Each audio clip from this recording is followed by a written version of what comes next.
Let us on that glad day in June march on ballot boxes. For this is the way we are going to straighten up the South and the nation.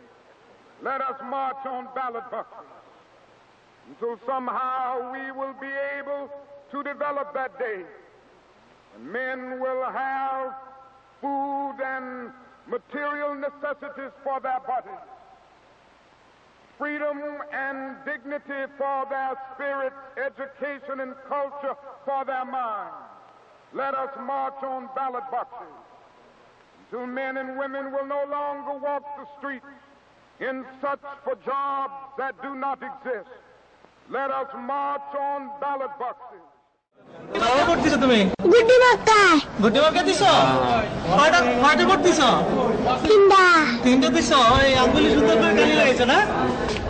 Very good.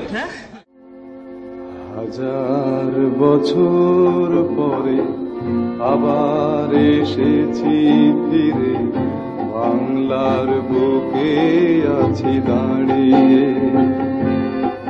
এনেছে দুদিক থেকে বুক ভরা ভালোবাসা, আবার দুহাত যেন বাড়িয়ে।